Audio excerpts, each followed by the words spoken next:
estamos entendendo o que o Senhor tem para nós, nos levando a viver o tempo da frutificação.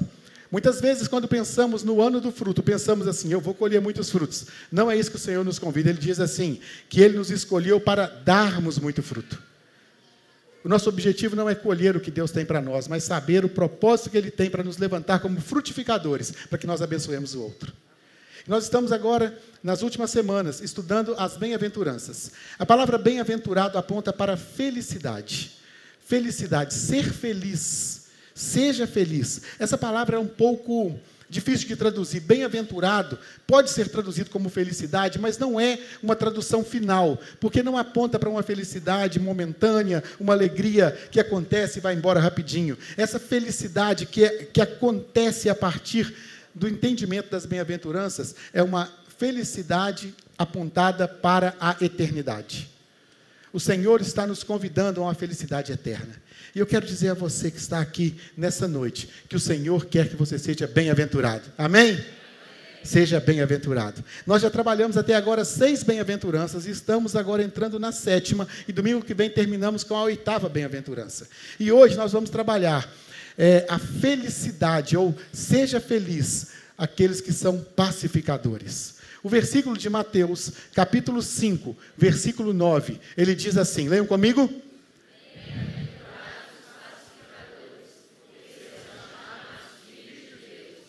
Pacificadores é uma expressão um pouco em desuso.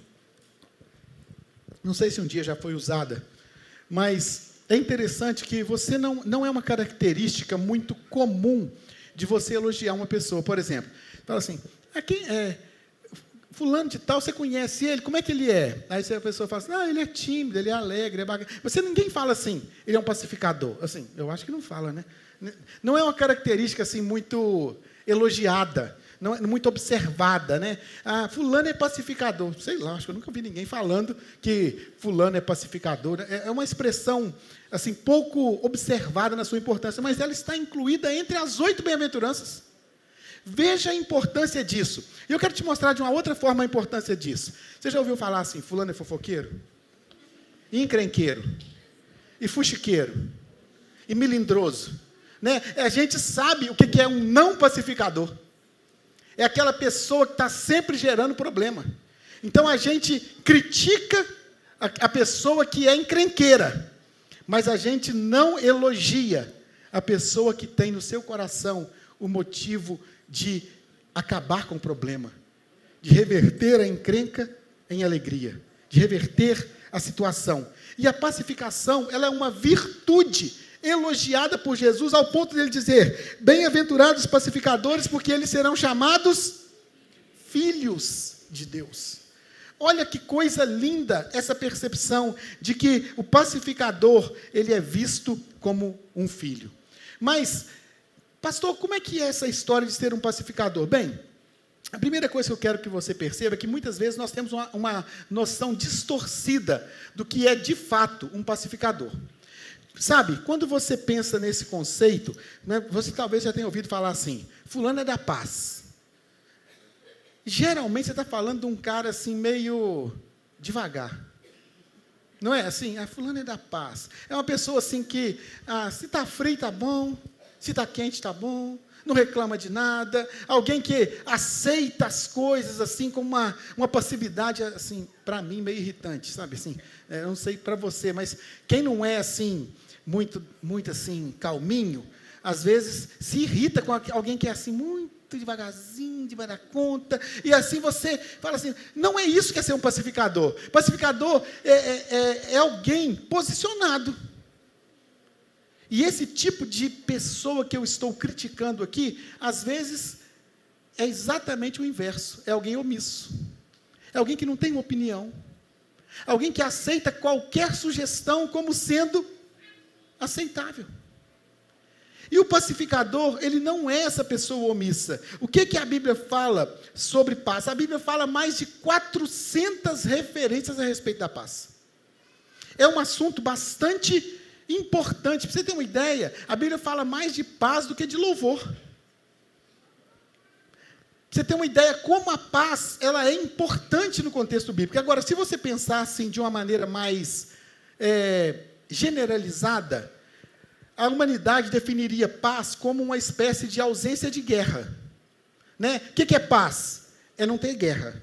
Meus irmãos, eu fiz um pequeno estudo, e esse estudo, na verdade, eu li a respeito de um pequeno estudo, não muito significativo, mas ele diz que nos últimos 3.800 anos, há apenas 268 anos, ou seja, 8%, que, de fato, não existe um registro de guerra, considerando o número de dias. Não é ano inteiro que eu estou falando assim. Se você somar todos os dias, daria 265 anos, dentro de 3.800 anos, que não tem uma guerra registrada. Mas os historiadores acham que, na verdade, não é que não houve guerra, não houve registro. Para vocês terem uma ideia, nos 1.500 anos anteriores a hoje, todos os dias, algum lugar do mundo estava em guerra. Vejam que coisa interessante, você pensar que todos os dias existe guerra. E é claro que nós estamos falando de guerras de proporções variadas. Às vezes, guerras de uma nação contra outra, nós estamos vivendo um tempo que existe guerra entre nações. Mas também existem guerras entre grupos religiosos, existem guerras entre grupos étnicos, existe país lutando. Nós temos, por exemplo, hoje Israel está lutando contra um perfil racial que não é uma nação fechada. Nós temos vários tipos de guerra. No continente africano existem muitas guerras tribais. Nós, há muitos anos, não temos aqui no nosso país guerra declarada, mas nosso país já viveu períodos de guerra. Pastor, por que o homem tem essa questão da guerra dentro dele? Porque a guerra, ela faz parte da história da humanidade de maneira tão marcante e tão intensa e tão recorrente. A primeira coisa que nós precisamos entender, meu irmão, é que o homem vive em guerra com Deus. Mas o homem também vive em guerra consigo mesmo. E o homem vive em guerra com os outros. Você pode dizer isso comigo? O homem vive em guerra com Deus. O homem vive em guerra consigo mesmo. E o homem vive em guerra com o próximo. Nós estamos fazendo nas nossas células atualmente uma temporada de estudos chamado O Evangelho Dentro de Casa. Os estudos que nós estamos fazendo nas nossas células, eles são baseados nos chamados mandamentos recíprocos. O que são os mandamentos recíprocos? São direções do Evangelho que nos orientam a uns aos outros. Por exemplo, amem uns aos outros, orem uns pelos outros. Nós temos uma série de mandamentos que falam, sirvam, suportem. E o segundo mandamento que nós estudamos foi exatamente, tenham paz uns com os outros. O que isso aponta para nós? Aponta para o fato de que, naturalmente, nós não viveremos em paz. Naturalmente, a paz, ela será destruída quando tiver um relacionamento com alguém. Quando alguém estiver junto de você, haverá sempre um risco para a paz. Pastor, mas então tem que viver isolado? Pode até viver, mas se existe uma guerra com você mesmo, e se existe uma guerra com Deus, o isolamento não vai resolver a questão da sua falta de paz. E a Bíblia nos chama, nos convoca a essa percepção da necessidade de sermos pacificadores. E eu quero dizer a você, meu irmão, que Deus está nos chamando a avaliarmos como está a paz no nosso coração. Você pode estar vivendo rupturas, dores na sua vida por falta de paz. Talvez você tenha saído da sua casa hoje com seu coração atribulado, com mais perguntas que respostas, com mais dores que alívio, com mais vontade de não vir do que vir. Talvez você esteja dormindo sem paz, acordando sem paz. vivendo todos os dias sem a paz. Colossenses 3,15 diz que a paz que Cristo dá seja o juiz da sua decisão. Existe uma paz que vem do céu. Existe uma paz plantada pelo Senhor. Mas sabe, quantas vezes eu e você temos acordado, vivido e deitado com o nosso coração angustiado por falta de paz? E o primeiro aspecto que nós precisamos entender é que precisamos ter paz com Deus. 2 Coríntios 5, 18 a 20 diz: tudo isso provém de Deus, que nos reconciliou consigo mesmo por meio de Cristo, e nos deu o ministério da reconciliação, ou seja, que Deus em Cristo reconciliou consigo o mundo, não levou em conta as transgressões dos homens, e confiou a nós a mensagem de reconciliação. Portanto, somos embaixadores de Cristo, e Deus faz o seu apelo por meio de nós. Por amor a Cristo, supliquemos, reconciliem-se com Deus. Quantas vezes a expressão reconciliação e as suas derivações foram citadas nesses 2 versículos? 5 vezes. Por quê? Porque a paz com Deus, ela parte do entendimento de que nós estamos rompidos com Ele. Nós estamos em ruptura. Por quê? Por causa do pecado. A palavra de Deus diz: todos pecaram e destituídos ou separados estão da glória de Deus. Nós estamos rompidos com Deus como humanidade. E a paz com Deus, ela passa necessariamente pela reconciliação. Você hoje teve uma oportunidade de reconciliar-se com Deus. Você sente a presença de Deus na sua vida? Você sente a direção do Senhor na sua vida, na sua família, na sua casa? O texto diz: reconciliem-se, reconciliem-se, busque a reconciliação. Há um ministério de reconciliação. Cristo nos reconciliou consigo mesmo. Sabe, meu irmão, se você não entender a necessidade que você tem de Deus, se nós não entendermos a necessidade que temos de estarmos em paz com o Senhor, todos os dias serão dias de aflição. Todos os dias serão dias de dores, e talvez você não esteja entendendo como você não consegue uma resposta para aquilo que você está buscando. Sabe, não existe paz para quem não quer a santidade. Não existe paz para quem não quer abrir mão do pecado. Pastor, mas eu já entreguei a minha vida para Jesus. Sabe, meu irmão, quando a gente entrega a vida para Jesus, o Espírito Santo faz morada dentro de nós. E quando você tem o Espírito Santo morando dentro de você, e você só faz coisa errada, o seu coração fica atribulado. Porque você sabe que está vivendo em pecado. Reconcilie-se com Deus. Pastor, quer dizer que eu posso ser filho de Deus e não ter paz? É interessante essa pergunta, e talvez não tenha uma resposta assim tão padrão, tão quadradinha, que a gente possa colocar num quadro e falar assim, sim ou não. Mas o primeiro ponto para a paz é reconciliar-se com Deus. Isso é fato. Mas muitas vezes nós não entendemos que essa reconciliação ela é uma obra graciosa pelo que Jesus fez na cruz.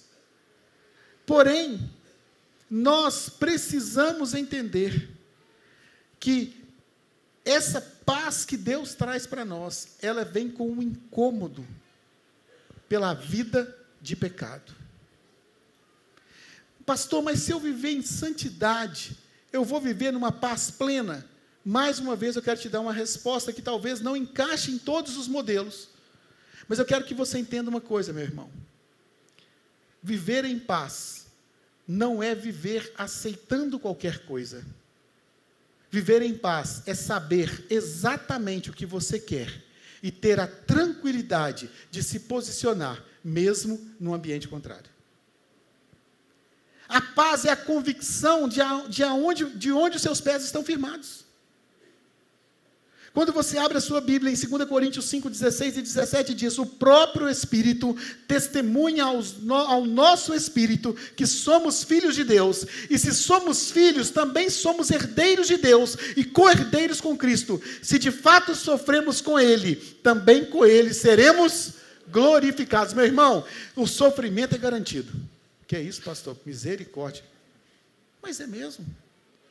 Não há como vivemos em paz plena num mundo caído. Se você tem firmeza nas suas convicções, você não vai concordar com muita coisa. E Jesus disse: no mundo tereis aflições, mas fica tranquilo, também tive e eu venci.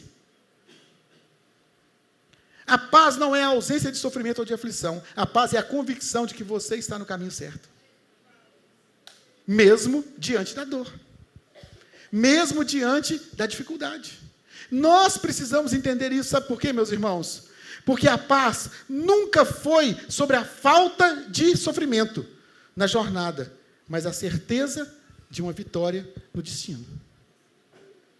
A paz nunca foi sobre não sofrer enquanto você caminha, mas de saber que lá onde nós vamos chegar, existe uma vitória garantida.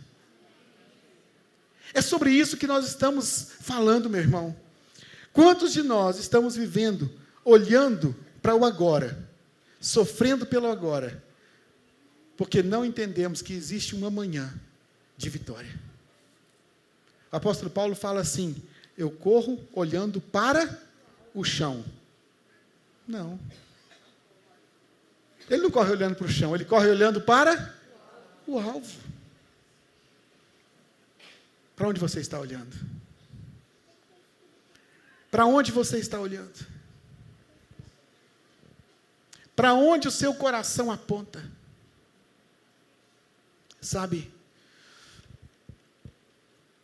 a paz com Deus, quando você se reconcilia com o Senhor e você vive em paz, ela não cabe apenas dentro de você.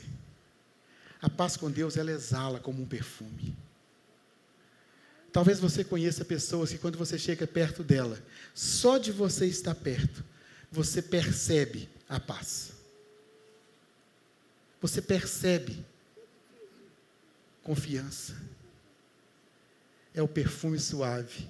Outro dia, nós estávamos lá em casa e nossos netos estavam lá, o Paulo Vitor e a Duda, e ela achou que a Olívia pudesse chegar dormindo em casa, e resolveu dar um banho na Olívia antes de ir para casa, que se ela chegasse dormindo, ela já chegaria de banho tomado. Quando ela abriu a porta do banheiro, parecia que a casa estava toda perfumada, aquele cheiro de bebê, aquele cheiro de neném, né? Aí cada um queria pegar e dar uma cheiradinha, né? Aí acaba que fica sujando a menina, né? Mas a gente estava doido para sentir aquele cheirinho, né? Cheirinho de neném. Você gosta de cheirar a cabeça do neném, né? Você cheira, é muito gostoso. Quem tem uma vida de paz, ele é cheiroso, ele transmite um aroma suave. Ele transmite, aonde ele chega e a paz encontra com ele, existe esse ambiente de paz, esse ambiente de agradável. Mas sabe o que acontece? Tem gente que se incomoda com esse cheiro. Tem gente que se incomoda com a paz. Um dia uma pessoa falou comigo assim: eu não gosto de alegria. Eu não aguento a alegria desse culto. Para mim, a alegria era uma coisa interior. Eu olhei para ela, e meu coração encheu de compaixão, porque o problema dela não era com o culto que acontecia em volta dela, mas com a dor que acontecia dentro dela. Às vezes você não entende isso, mas a palavra diz para nós a seguinte coisa, 2 Coríntios 2,15, porque somos como o cheiro suave do sacrifício que Cristo oferece a Deus, cheiro que se espalha entre os que estão sendo salvos e os que estão se perdendo. Para os que estão se perdendo, é um mau cheiro que mata. Mas para os que estão sendo salvos, é um perfume muito agradável que dá a vida. Então, quem é capaz de realizar um trabalho como esse?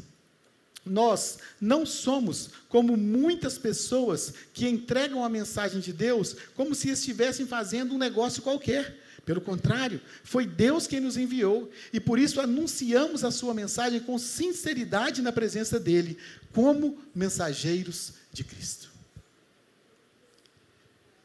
O mesmo cheiro, mas para alguns é cheiro de vida, e para outros é cheiro de morte. Sabe, meu irmão, quantas vezes nós não entendemos que existe um Deus da reconciliação, existe um Deus querendo trazer a paz sobre a sua vida. Seu coração está pronto? O seu coração anseia, deseja pelo perfume suave? Ou a sua boca está pronta para amaldiçoar? Eu quero fazer uma outra pergunta. Qual cheiro você tem exalado? O cheiro da crítica, da zombaria? O cheiro da maledicência, da discórdia? O cheiro da fofoca, da intriga? Ou o cheiro do amor e da paz? Quero falar para você, mulheres. Você, mulher casada. Existe uma missão sobre a sua vida. Você é uma guardiã do amor e da paz dentro do seu lar. Essa é uma responsabilidade que Deus deu para você. Ser uma guardiã do amor e da paz dentro da sua família.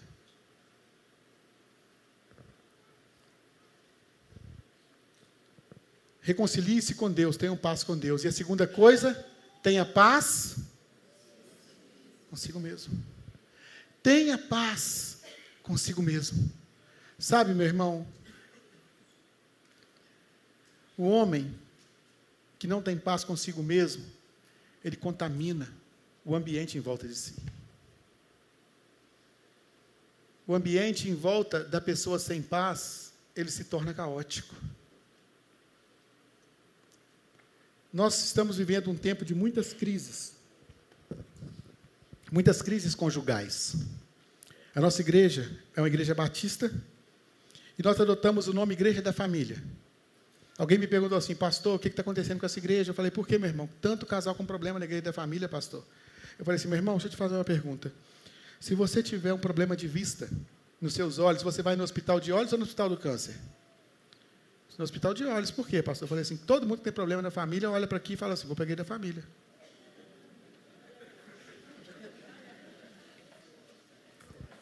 Se você não está com problema no seu casamento, ajuda a gente.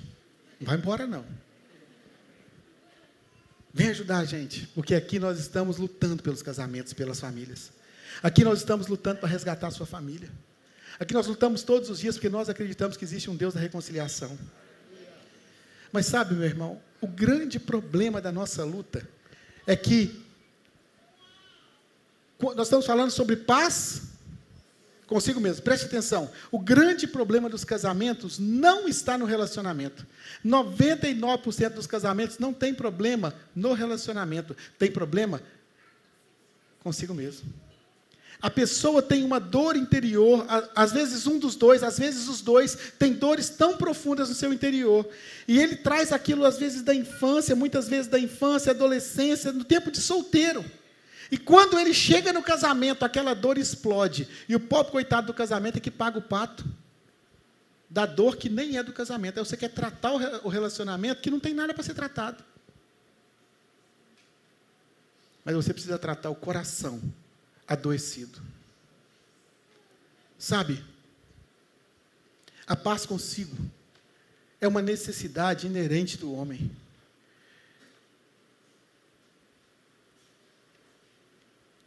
Mas como, pastor, eu posso resolver isso? O que eu mais quero é viver em paz. Veja o que está escrito em Gálatas 5,17. Será que você pode ler esse texto comigo, juntos? Porque a carne, o Espírito luta contra a carne, porque são para que vocês não façam o que querem. O que você quer mesmo? É viver em paz? Existe uma luta dentro de você para que você não faça o que quer. Essa luta é o quê? É a luta contra o Espírito Santo, que você foi reconciliado e veio morar em você quando você se reconciliou com Deus, e contra a sua carnalidade. Pastor, mas como que eu faço para o meu espírito vencer a carne? Eu não quero que a carne vença o espírito. Vai vencer quem mais está alimentado. A quem você tem dado mais alimento? O seu espírito ou a sua carne?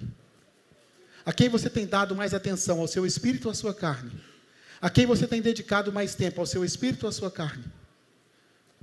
Você tem buscado mais ao Senhor ou mais aos desejos da sua carne? Quem estiver mais alimentado, certamente vai ganhar essa briga. E sabe, meu irmão, a paz consigo mesmo, ela é uma necessidade que cada um de nós precisa buscar. E nós vivemos hoje uma geração de pessoas adoecidas no seu coração, na sua mente, nas suas emoções. Temos vivido um tempo de muita dor. E quantas pessoas estão sofrendo processos, tratamentos emocionais recorrentes e não conseguem se livrar das suas dores? Sabe, eu tenho muitos amigos terapeutas, muitos amigos aqui na nossa igreja. Nós temos muitos irmãos profissionais da psicologia. E sabe, irmãos, conversando com esses profissionais, eu tenho visto que muitas pessoas não entenderam que a terapia é um tratamento. E um tratamento, ele é um processo de cura. Mas essas pessoas usam seus diagnósticos e seus processos de terapia como muletas para continuar acalentando suas dores.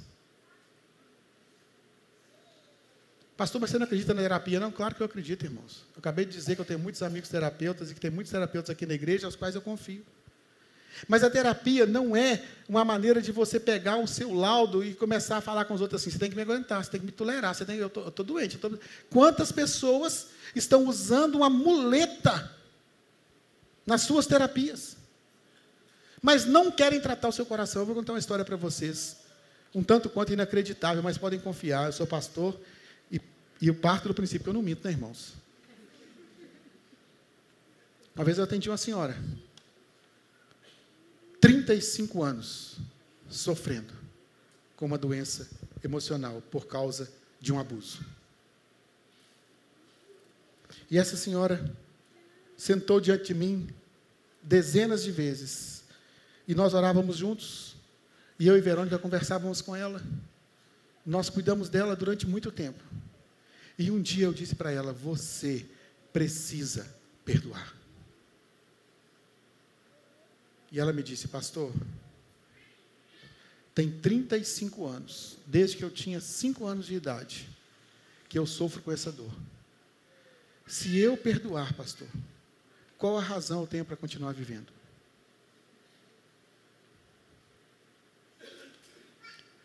Talvez você não entenda isso de maneira clara, mas isso é terrível, meu irmão. Alguém que vive para a dor. Alguém que vive com uma dor de estimação. E geralmente essa dor é por falta de perdão próprio. Você precisa se perdoar. Você precisa perdoar aquilo que aconteceu na sua vida. Pare de acusar, de achar que você não tem jeito. Pare de achar que não há solução para você, porque Jesus já perdoou você. Jesus já pagou o preço do seu pecado. E quando você não consegue se perdoar ou perdoar alguém, é como se você dissesse que você é mais justo do que ele. Porque ele, sendo justo, abriu mão da sua justiça para liberar perdão sobre você. Veja o que o salmista Davi diz no Salmo 32, versículos de 1 a 7. Como é feliz o homem que tem as suas transgressões perdoadas, os seus pecados apagados. Como é feliz aquele cujos pecados o Senhor apagou e não tem falsidade no coração. E ele diz: eu tentei por algum tempo esconder os meus pecados, mas eu fiquei muito fraco, gemendo de dor, de aflição o dia inteiro. De dia e de noite a sua mão pesava sobre mim, fazendo com que as minhas forças fossem se esgotando, como a seca faz com um pequeno riacho. O sofrimento continuou até que eu admiti a minha culpa e não escondi mais o meu pecado. Pensei comigo mesmo: confessarei as minhas transgressões ao Senhor, e o Senhor perdoou a culpa do meu pecado. Portanto, que todos os que são santos orem ao Senhor enquanto pode ser encontrado. Quando as muitas águas se levantarem, elas não os atingirão.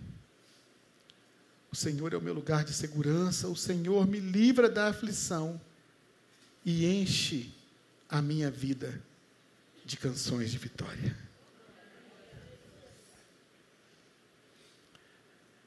Há um Deus de perdão esperando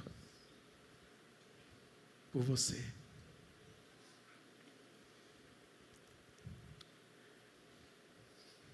Sabe, a paz com Deus é um ponto de partida.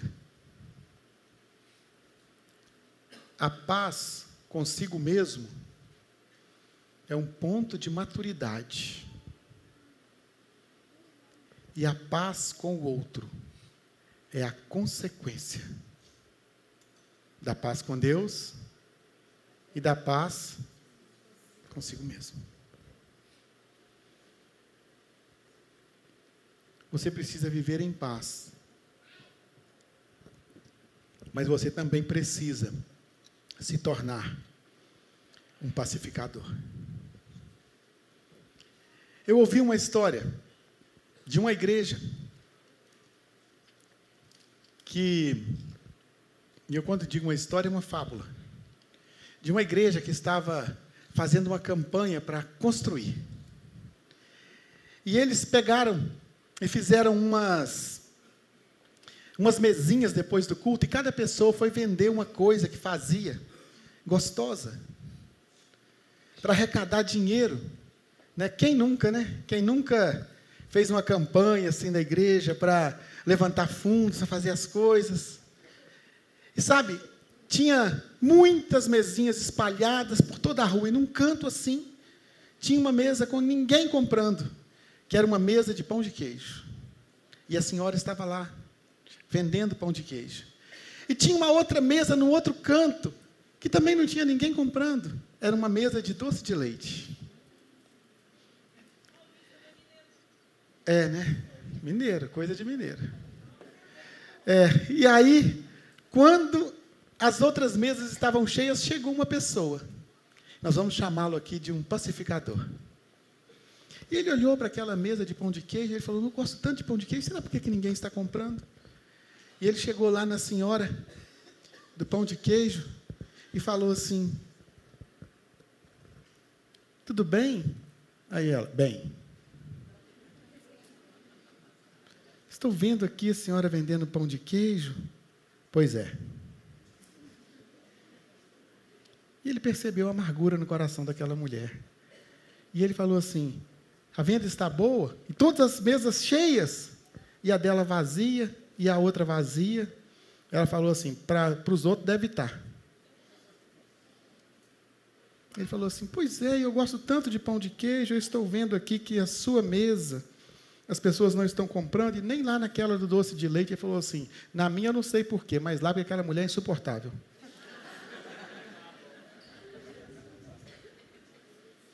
É mesmo? É. Que pena. E será que o doce de leite dela é gostoso? Ela falou assim: olha, a verdade é que não tem nesse mundo doce de leite tão gostoso quanto aquele. É aquela mulher, vou te falar,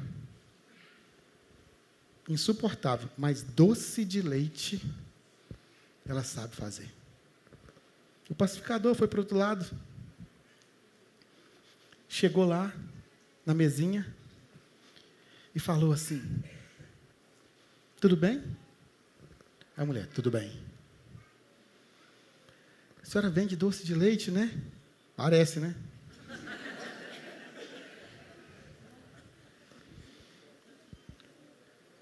Eu vim aqui porque aquela senhora, lá daquela barraca de pão de queijo, falou.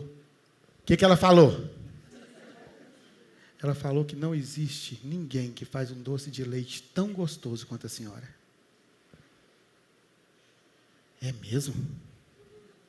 Ela falou mais o quê? Não, ela falou isso. Ela falou que o seu doce de leite é maravilhoso.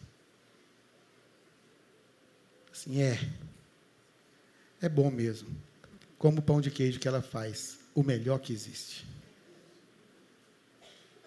O pacificador saiu, foi até aquela barraquinha, comprou um pão de queijo, voltou, comprou um doce de leite, nesse caso aqui, com brigadeiro e café, recheou, e falou assim: eu comprei esse doce de leite porque aquela mulher falou que o seu pão de queijo é o mais gostoso que existe. Ela falou assim: é mesmo? Ela falou isso? Falou. E as duas se encontraram, colocaram a banquinha juntas, esvaziaram as outras barracas, porque todo mundo queria comer um pão de queijo com doce de leite. Será que é gostoso, Alisson? Quer experimentar? O Alisson é da Paraíba, ele não conhece essas coisas. É gostoso, Alisson? Pão de queijo, bom demais da conta, uai. Né? Veja que coisa linda a reconciliação. Quantas vezes nós olhamos para o próximo e não conseguimos enxergar o que ele faz de bom. Só sabemos criticar. E às vezes muito próximos, marido, esposa, pais e filhos. Críticas, críticas, críticas e críticas. Mas em nenhum momento exige o entendimento de que todos nós precisamos perdoar e precisamos ser perdoados. O pacificador é aquele que olha com os olhos do Senhor e sabe que Ele pode entregar o seu coração em confiança àquele que te ama. Sabe, quando eu penso na paz uns com os outros, eu vejo que muitas vezes nós somos pessoas que queremos viver a paz com Deus, queremos ter uma paz interior, mas não queremos viver um relacionamento com o outro.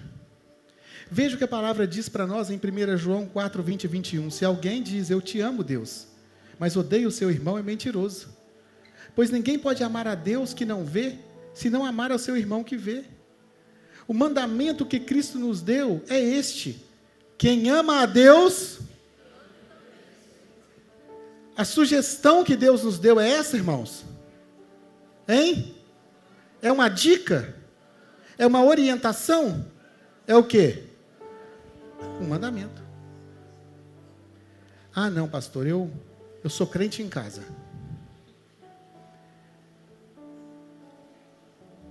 Eu sou fã. Eu adoro a Jesus, mas não gosto da igreja. O texto me deixa numa situação difícil agora. Porque se você diz que ama a Deus, mas odeia o seu irmão, alguma coisa não está batendo. E o meu mandamento é esse: ame a Deus e ame também o seu irmão. Em 1 Coríntios 6, 7 diz assim: só o fato de existirem questões entre vocês já mostra que vocês estão falhando completamente. Falhando como? Completamente. Não seria melhor aguentar a injustiça? Não seria melhor ficar no prejuízo? A paz não é ausência de problemas. A paz não é evitar confrontação. A paz é uma convicção de que você está firmado nos padrões da palavra. E essa palavra é que te traz a convicção de que o seu irmão pode errar, mas ele é seu irmão. E você está pronto a caminhar com ele mais uma milha, a ajudá-lo a corrigir o coração.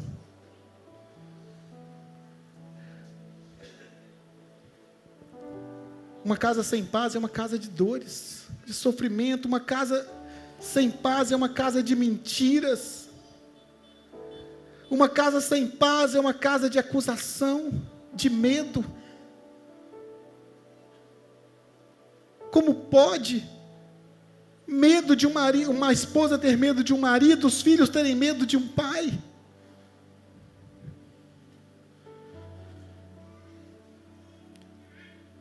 Como pode nós termos medo do nosso pai?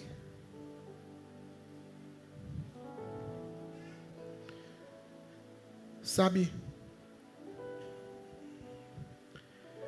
o pecado interrompeu a paz no Éden. Interrompeu a paz para a qual fomos criados. Mas quando Cristo morreu na cruz, Ele veio como o príncipe da paz, e Ele se tornou a minha paz e a sua paz. A Bíblia diz que, mas agora, unidos com Cristo Jesus, vocês que estavam longe de Deus, foram trazidos para perto dEle pela morte de Cristo na cruz, pois foi Cristo quem nos trouxe a paz. Um dia a paz foi interrompida no Éden. Cristo restaurou a nossa paz, e um dia Ele voltará para construir um reino de paz. E toda a sua dor, todo o seu sofrimento, toda a sua angústia. O texto de Apocalipse 21, 3 e 4 diz: ouvi a voz forte que vinha do trono, o qual disse: agora a morada de Deus está entre os seres humanos. Deus vai morar com eles, e eles serão os povos dele. O próprio Deus estará com eles e será o Deus deles. Ele enxugará dos olhos deles toda a lágrima. Amém, meus irmãos? Não haverá mais morte, nem tristeza, nem choro, nem dor. E as coisas velhas já passaram.